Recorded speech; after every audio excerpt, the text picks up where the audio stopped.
Hello everyone, I am Surrender-Lot Reviews, and I'm back, and I'm ready to look at some more Generation 1 Transformers. But before I get started, make sure to like, comment, and subscribe, and if I can't convince you, perhaps this picture of my kitten will convince you. And, random fact about my cat society is that they have a Department of Uneducation, which makes sure to educate the people.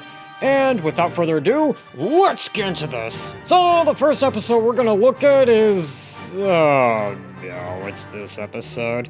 Okay, you know what? I'm 22 years old. The last time I've seen this episode was a few years ago. So, I'm gonna try to go into this episode fresh. But, the episode we're gonna look at first is Child's Play.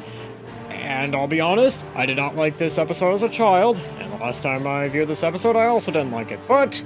I'm gonna go into this with a fresh new perspective, and I'm gonna try to be fair on this episode. So, without further ado, let's get into this. So, the episode starts out really good with this scene here. To play ball! Since the humans are so eager to play, this stadium will make a perfect space bridge. Why don't you accommodate them? How about batting practice? See if you can hit some of my fastballs!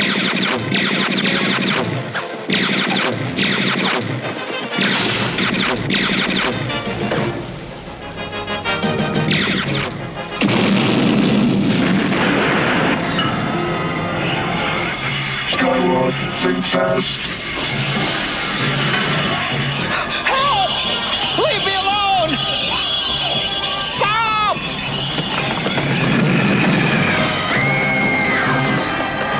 Still in the mood for baseball? Help us! Put us down! But luckily, the Autobots show up, and they end up fighting the Decepticons. But unfortunately, during the battle, some of the Autobots and Decepticons end up getting in the space bridge and get transported to somewhere. And as it turns out, the place they got transported to is a planet where everything is a little bit bigger. And in this really big room, as it turns out, it's basically a giant bedroom that belongs to this giant kid named Aaron. And Aaron ends up putting the Decepticons in their place by punishing them for being very naughty, and he ends up befriending the Autobots who end up saving his toy palace. But unfortunately, Aaron's parents come in and see the Autobots and Decepticons, and take them both to the literal fun police, where they are about to dissect the Autobots and Decepticons, but luckily, Aaron manages to get the Autobots out and hides. But unfortunately, the Decepticons manage to escape, and the Autobots are forced to have to hide in the sewers, and the Decepticons are also there, and the Autobots and Decepticons fight, and luckily, the Decepticons manage to retreat, and the Autobots manage to surf their way to Aaron's house. And while at Aaron's house, the Autobots manage to make a homemade space bridge, but unfortunately the Decepticons hold Bumblebee hostage, and they manage to get across the space bridge, basically making it so that now the Autobots are gonna have to switch to Plan B. And Plan B features a rocket ship that the Autobots can use to get back home, and I'm just gonna show you this part here. I feel the same way about you, Nitro. Okay, I will be honest with Child's Play, this episode was not actually as bad as I remember it. I mean, okay, I'm gonna say this, the animation was some of the worst I've seen so far, and I feel like the production team should have probably given the animators, like, a bit more time, especially with that last part here, and I will say that the episode does start out good, and I like all the baseball puns that the Autobots use, and also the Decepticons, and I guess some of the fight scenes are interesting, and that's all I really gotta say. And I think with that, on to the next episode, which is... great, it's this episode. The Gambler. This is another episode I do not remember liking as a kid, but, like I said, for Child's Play, I am 22. I am sure that, like Child's Play, I'm gonna have a bit of a different outlook on this episode, and probably have my opinion be slightly improved on this episode.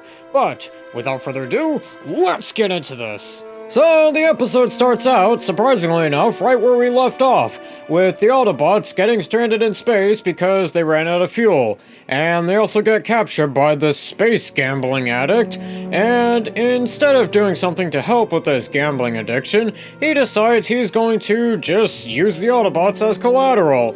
But luckily for us, Smokescreen ends up being okay, and instead of also deciding to give this guy help with his gambling addiction, decides he's gonna help his new friend and go to Space Las Vegas to basically get some more energon to restore his friends back to normal.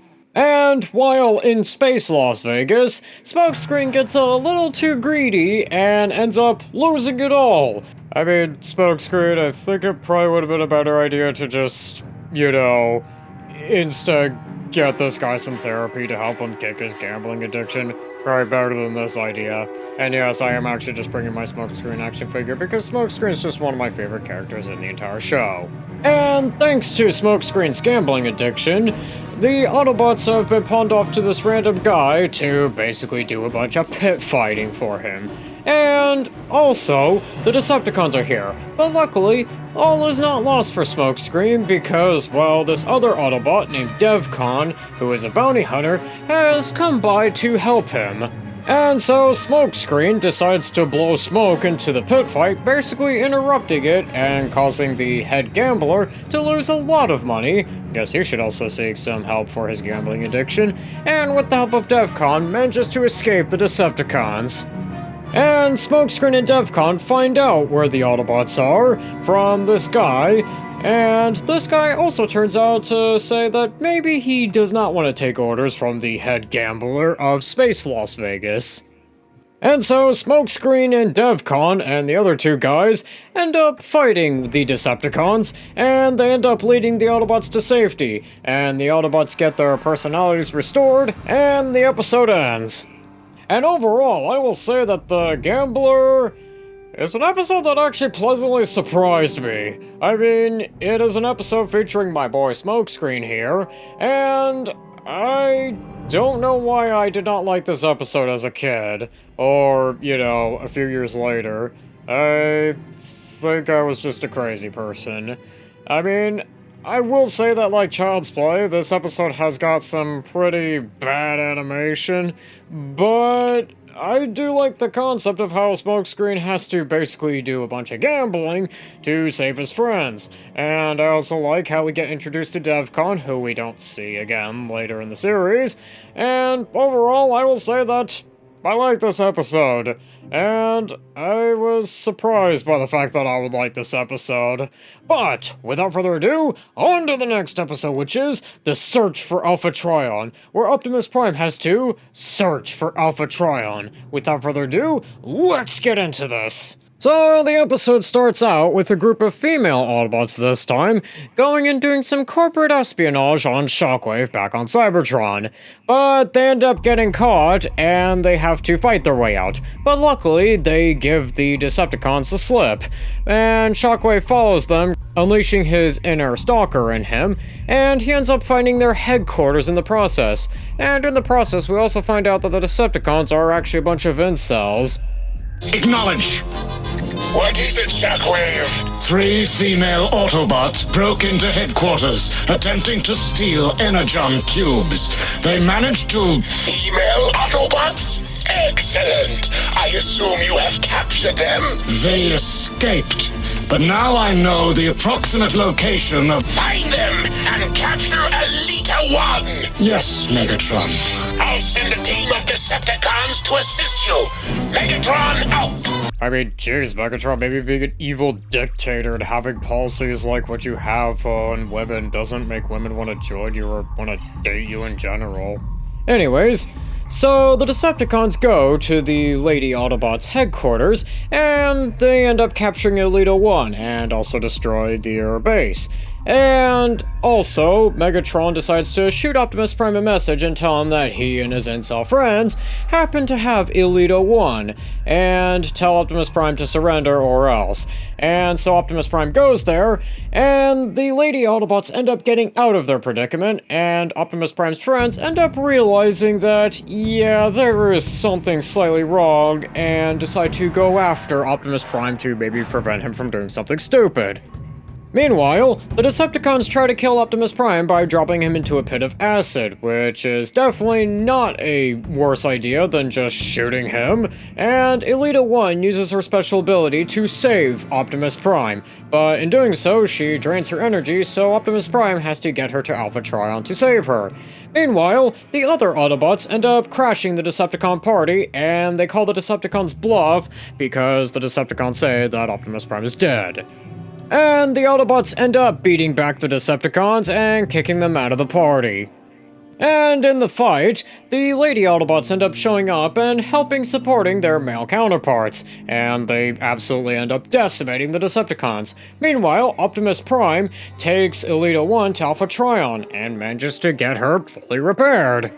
Meanwhile, with the other Autobots, they absolutely have the Decepticons on the ropes, but unfortunately get blasted by Shockwave and are about to be shot off the edge. But luckily, Optimus Prime and Elita 1 show up and completely decimate the Decepticons, and the episode ends. And overall, I will say that the search for Alpha Trion is a good episode. I like how the Autobots have their own girlfriends, or at least the closest thing you can get for girlfriends in the Transformers universe, and I also really like the fact that the Decepticons also don't really have their own girlfriends, which kind of means that they may need to probably update their whole platform, maybe be a little more inclusive to women, guys.